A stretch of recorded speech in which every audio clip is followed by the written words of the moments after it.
जय हिंद दोस्तों। तो ट्रंप ने पेंटागन के चीफ पीट हेगसेथ को बुलाया और उसे कहा कि आज से डिपार्टमेंट ऑफ डिफेंस का नाम बदलकर डिपार्टमेंट ऑफ वॉर कर दिया जाएगा। यानी कि डोनाल्ड ट्रंप अब पूरी दुनिया में जंग छेड़ना चाहते हैं। वहीं दूसरी ओर डोनाल्ड ट्रंप अब लगता है कि रूस यूक्रेन युद्ध से अपना पाला छुड़वाना चाहते हैं।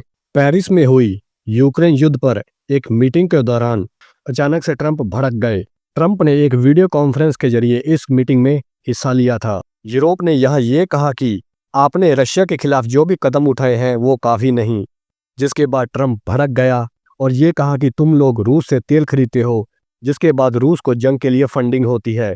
फिर EU chief Ursula von der Leyen ने कहा कि नहीं, यूरोप ने तेल खरीदना बहुत कम कर दिया है, सिर्फ हंगरी और स्लोवाकिया ही अब रूस से तेल खरीदते हैं। ट्रंप के एक प्रवक्ता स्टीव विटकॉफ, जो कि इस मीटिंग में शामिल थे, उन्होंने ये कहा कि आप भारत के जरिए रूसी तेल खरीदते हो, जिसके बाद स्टीव विटकॉफ मीटिंग छोड़कर चले गए। यानी कि ट्रंप ने अब इस युद्ध से हाथ खड़े कर लिए हैं। ये बात अब यूरोप को भी समझ आ रही है। तभी यूरोपियन यूनियन अब भारत के साथ अपनी नजदीकियां बढ़ा रहा है और ये कह रहा है कि रूस यूक्रेन युद्ध रुकवाने में भारत की भूमिका अहम है, और भारत मतलब पूरे का पूरा एशिया। अचानक से ये हालात कैसे बदल गए, ये जज्बात कैसे बदल गए? क्योंकि रूस लगातार यूक्रेन पर कब्जा कर रहा है। चाइना में एससीओ मीटिंग के दौरान रूस, चीन, भारत तीनों को एक साथ देखकर यूरोपियन यूनियन को ये लगा कि डोनाल्ड ट्रंप के बस का कुछ भी नहीं। और चाइना विक्ट्री डे परेड के दौरान पुतिन ने तो किम जोंग उन को धन्यवाद भी कहा कि आपके सैनिक हमारे साथ यूक्रेन के खिलाफ लड़ रहे हैं। हंगरी, स्लोवाकिया जैसे छोटे देश तो अभी से नाटो से टूटना शुरू हो चुके हैं और यूरोप को पता चल चुका है कि यूक्रेन के बाद आगे उन्हीं का नंबर है। तो यूरोप यहाँ पर ट्रंप को समझा समझा कर थक चुका है कि रूस उनके सर के ऊपर तांडव कर रहा है। कुछ करो, चलो भारत, वही हमारी आखिरी उम्मीद है। और भारत शायद ये युद्ध रुकवा भी दे, जिसके बाद नोबेल प्राइज ट्रंप के हाथ से निकलकर भारत के हाथ में आ जाएगा। आखिर ये ट्रंप रूस से इतना डरता क्यों है? रूस और चीन के पास ऐसा क्या है जिसका नाम सुनते ही ट्रंप के हाथ पैर फूल जाते हैं? आखिर वो ऐसा क्या है जिसके कारण ट्रंप पूरी दुनिया को वॉर में उलझा देना चाहता है?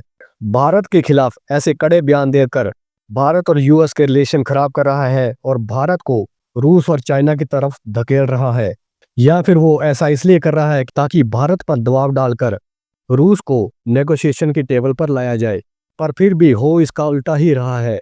भारत की वित्त मंत्री निर्मला सीतारमण ने तो ये कह दिया कि भारत रूस से तेल खरीदना बंद नहीं करेगा, और रूस ने तो भारत के लिए अपना तेल और भी ज्यादा सस्ता कर दिया। डोनाल्ड ट्रंप ने यहाँ ये भी धमकी दी थी कि अगर वो रशिया से S-400 मिसाइल डिफेंस सिस्टम खरीदते हैं तो हम उनके ऊपर प्रतिबंध लगा देंगे।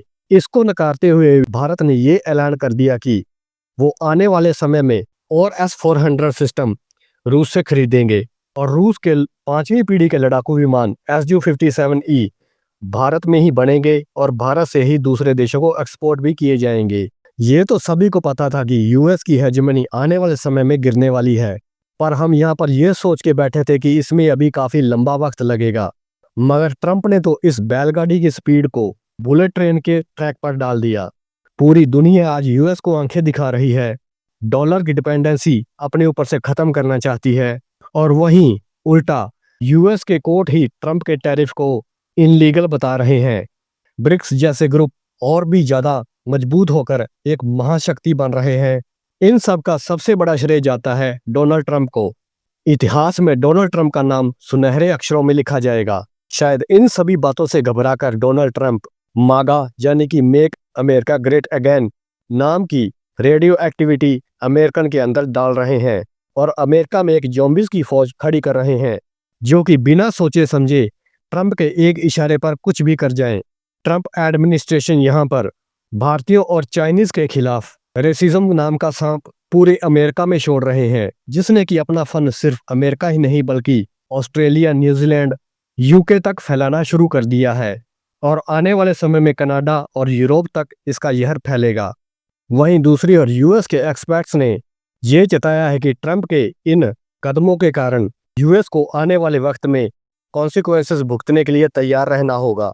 यूएस में महंगाई अपनी चरम सीमा पर होगी, बेरोजगारी बढ़ेगी, लोगों की नौकरियां भी जाएंगी, डी डॉलराइजेशन होगा। सिर्फ यूएस ही नहीं बल्कि यहाँ पर दुनिया भर के एक्सपर्ट अमेरिका को इसके बारे में चेतावनी देना शुरू कर चुके हैं। यूरोप के एक इकोनॉमिस्ट मातियो मजियोरी ने ये कहा कि भारत और चीन डॉलर का अल्टरनेटिव पेमेंट सिस्टम बना रहे हैं। खासकर भारत का यूपीआई इसमें अपनी महत्वपूर्ण भूमिका निभाएगा और चीन भी एक ऐसा ही सिस्टम बना रहा है। अगर इस पेमेंट सिस्टम को ये देश ब्रिक्स पेमेंट सिस्टम के साथ इंटीग्रेट कर देते हैं तो डॉलर की हेजेमनी समझो खत्म। ये वही यूरोप है जिसको कि डोनाल्ड ट्रंप ने ये कहा था कि आप भी हमारी तरह भारत के ऊपर टैरिफ लगाएं, सैंक्शंस लगाएं, मगर हुआ इसका बिल्कुल उल्टा। यूरोपियन यूनियन ने उल्टा भारत से डीजल इंपोर्ट 137% बढ़ा दिया। ये वही रशियन ऑयल है जिसको कि हम रिफाइन करके यूरोपियन यूनियन भेजते हैं। यूरोप यहाँ पर भारत के साथ एफटीए यानी कि फ्री ट्रेड एग्रीमेंट भी साइन करने वाला है। फ्रांस और जर्मनी जैसे देश भारत के साथ 1 लाख करोड़ की डिफेंस डील साइन कर रहे हैं। तो इन सब बातों से ये तो बिल्कुल साफ हो जाता है कि यूएस की हेजेमनी बड़ी तेज रफ्तार से अपने डिक्लाइन की ओर बढ़ रही है और इस गिरती हुई हेजेमनी को सबसे ज्यादा तेज रफ्तार दी है डोनाल्ड ट्रंप ने। All thanks to Donald Trump. जय हिंद, जय भारत।